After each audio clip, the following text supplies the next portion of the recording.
we want to talk about transportation and, you know, the variety of cities that we have here. I'm assuming there's some common issues, but then there are also going to be some that are going to be specific to your city. And so one of the things that I'd like to know is, as Colorado struggles with transportation, what kind of ballot measure on transportation do you think would be successful as it relates to Colorado overall and or your city?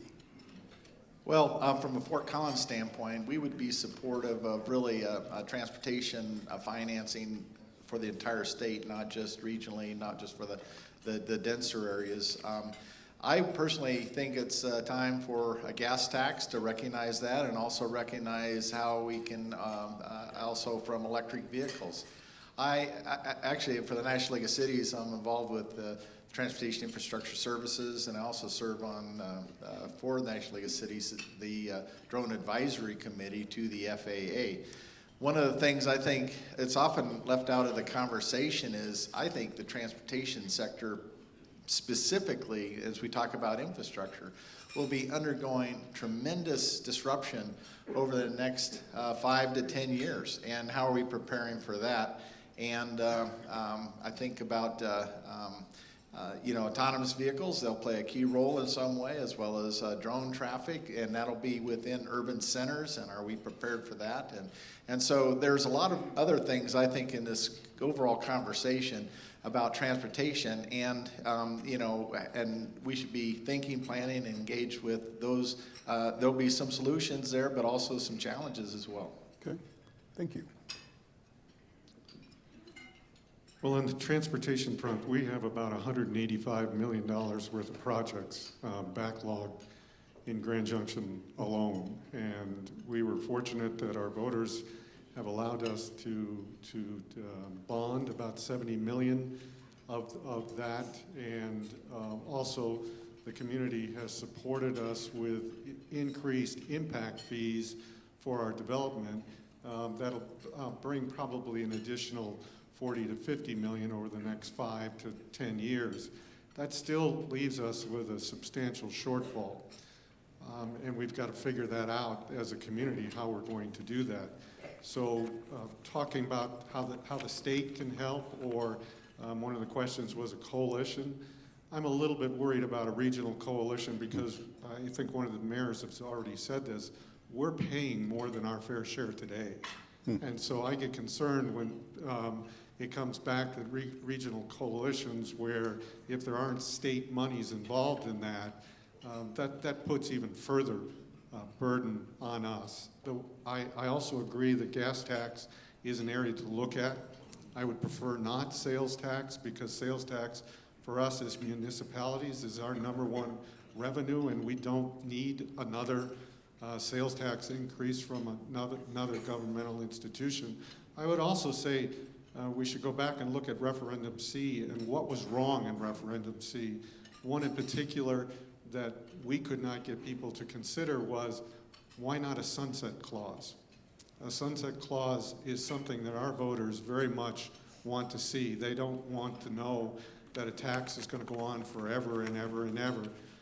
They would also like to see a bit more specificity of what those projects could be, particularly because we're the smaller part of the state, not from a geographic standpoint, but from a population, so we get worried about that. And we don't want to see a situation where there's any chance whatsoever that that bonding and those funds could flow back into the general fund. And that's a concern as well. Okay.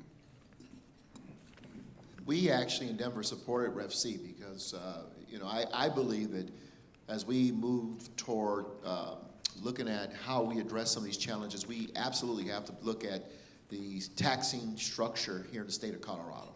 I have been extremely concerned for a while about our bruising of this state, taxes, and the inability to address the critical needs of the state of Colorado.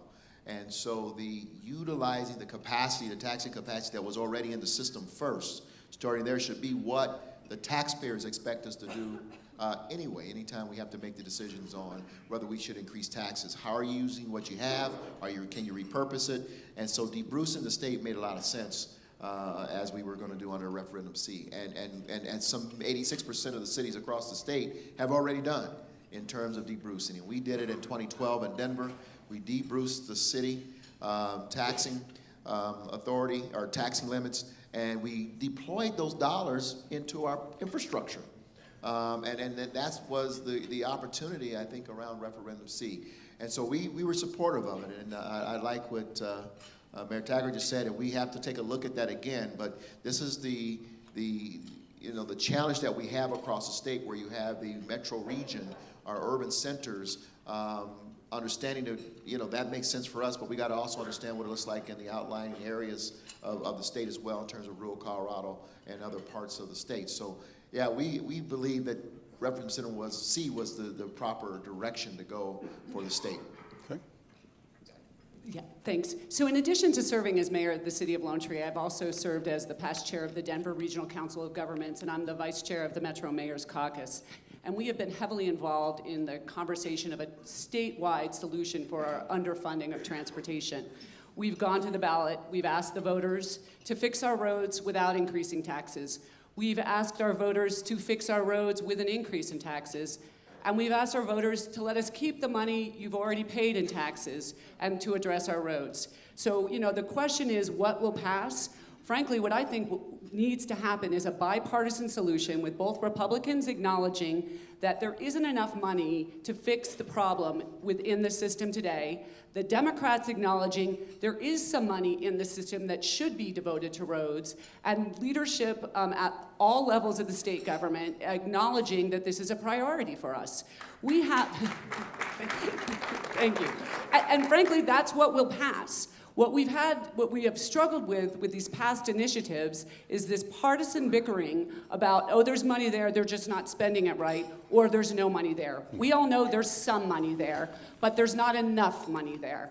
And we need to elect leaders who are going to stand up and say that in the face of a lot of pushback. I come from a very, very conservative community, and I was a proponent of 110. And the reason I is that sales tax is the purview of local government. But in order for gas tax to solve our problem, we would have to raise gas tax by over 25 cents a gallon. That is not tenable. That is not a solution that will pass. It is not a solution that will work. Gas tax is a diminishing revenue source. Our vehicles are much more efficient than they were years ago, and gas tax is a little Band-Aid. It's lipstick on a pig. It absolutely should happen. Not like I don't have opinions on this. I'm a civil...